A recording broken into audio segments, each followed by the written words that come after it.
last year, I moved up here from Utah. And I can tell you one thing. Colorado does not advertise, but there's a bunch of crazy motherfuckers in this state. I mean, I'm telling you, I looked on Colorado.com and I clicked on all the links and there was nothing about it. And so I moved up here with me and my wife, and we see all these crazy ass people rolling around, and I realized I got to spend some extra money. Me and my wife and my 2 little dogs, we all got to take karate classes to protect us from all these crazy ass fucking people in this goddamn state. And I tell you, my Mormon friends, they tried to warn me, but I didn't listen. I was like, going to Colorado. And you know, another thing is, people think you crazy when you try to get a concealed weapon permit for your animal. I'm telling you right now, the people in the state of Colorado, they looked at me like I was crazy, and I'm telling you, I don't think their application is going to get approved. So, like I said, I moved here from Colorado. I mean, I'm sorry. Too bad to be up here. Moved here from Utah, but I'm not originally from there, you know. I just have to spend the last decade of my life being held there hostage. Well, some people call it raising your kids, but hey, you say tomato, I say tomato. No, I'm originally from Florida, where the people are really fucking crazy. You ever watched anything on the news where, you know, some big city, New York or LA, and somebody's doing something wild? You're like, my gosh, I cannot believe somebody would even be doing that. Meanwhile, you got some hillbilly in Florida, they were looking at the same newscast like this. Hey, Cooter, hold the Bud Light past the Cuervo. Watch this, motherfuckers. Woo! And I'll tell you though, you know, Florida is so damn crazy that I basically ran away from there at the age of 19. Thank you, U.S. Air Force. And I'm a lot older now, and you know, I don't even like to go back there much, but you know, my family gets mad at me and my friends are pissed off, and you know how moms are, they like to guilt trip you and everything. And so I'll be on the phone with my mom, and my mom will be like, well, baby, I guess the only time I'm gonna see you is when somebody in the family dies. And I'll say, well, that actually depends on who it is. Because you know I don't fuck with the majority of the family like that. I mean, if the wrong relative died, I'm just gonna send like an Arby's gift card and say my condolences and keep moving with my day. Oh man, but yeah, you know, I really do love it here, you know, in Colorado and everything. And it's crazy that I met so many people from here that have never actually gone down into Utah, you know. And they ask me stuff like, is it really the way that people say it is and everything?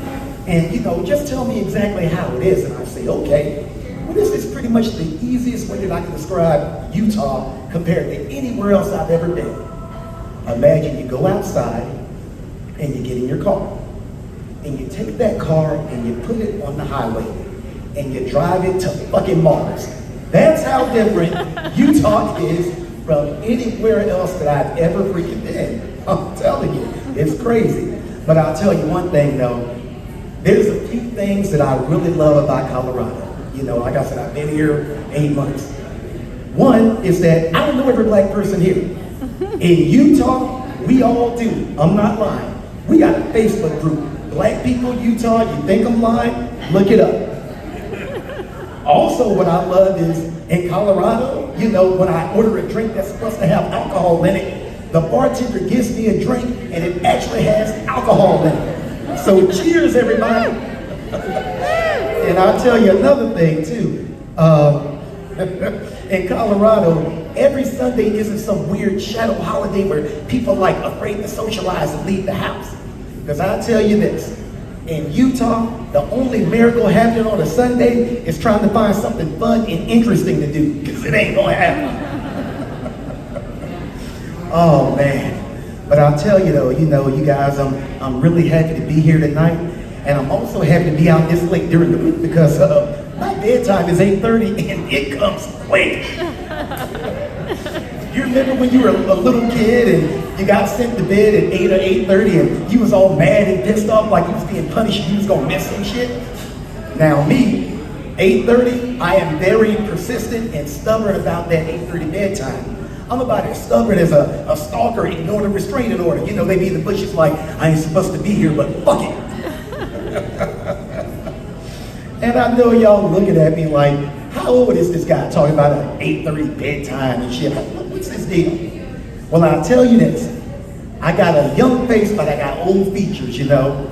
For a lot of people, you know, shaving your head is a fashion statement. But I'm bald as fuck naturally, so that's my reality. And I'll tell you another thing, you know, I keep my beard real nice and low to my face. Because if I didn't, I'd look like Red Fox when he was playing Fred Sanford, talking about, hey Lamont, let me help you load up the truck.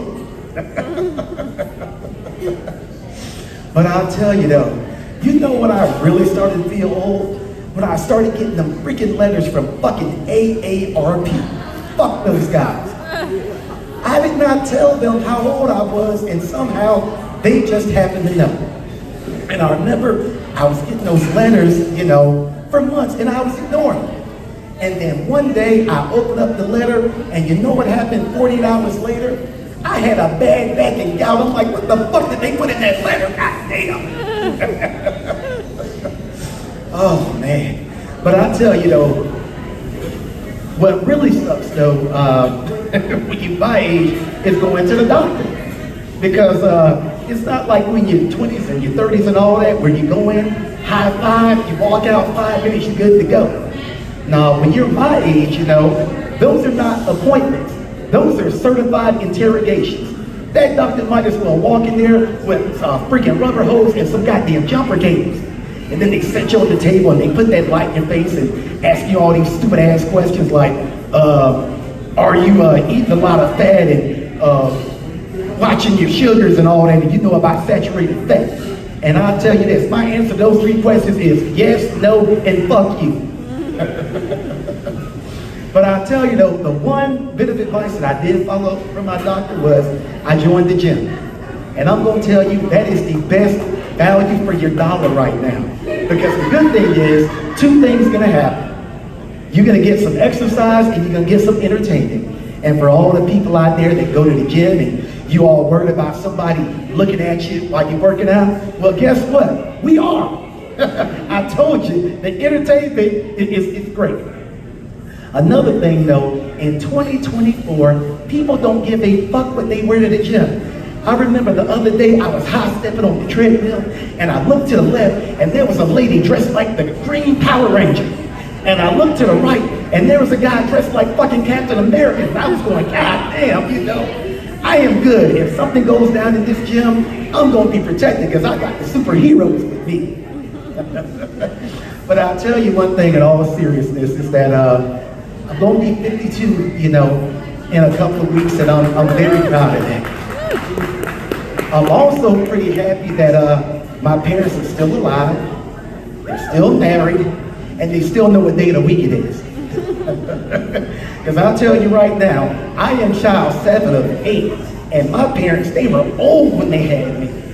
And I'll tell you this now, I get nostalgic sometime and I'll open up the family album and everything, and I'll look at the pictures and I look at my family and I'm so proud. I'm like, look at my dad, this strong black man, the patriarch of our family, he's provided for us. But then I also think, I say, you know, I was the product of one of my dad's last erections. Yeah, my dad, he had one of his last erections and he looked at my mom and the mood was right, and bada bing, bada boom, 9 months later, here I am.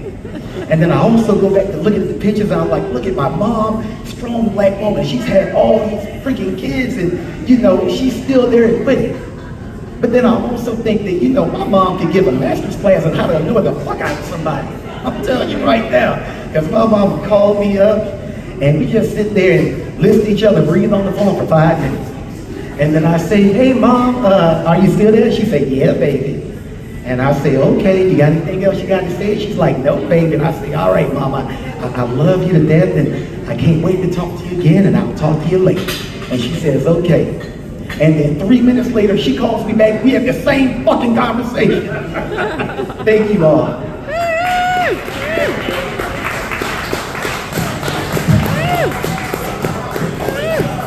Please clap.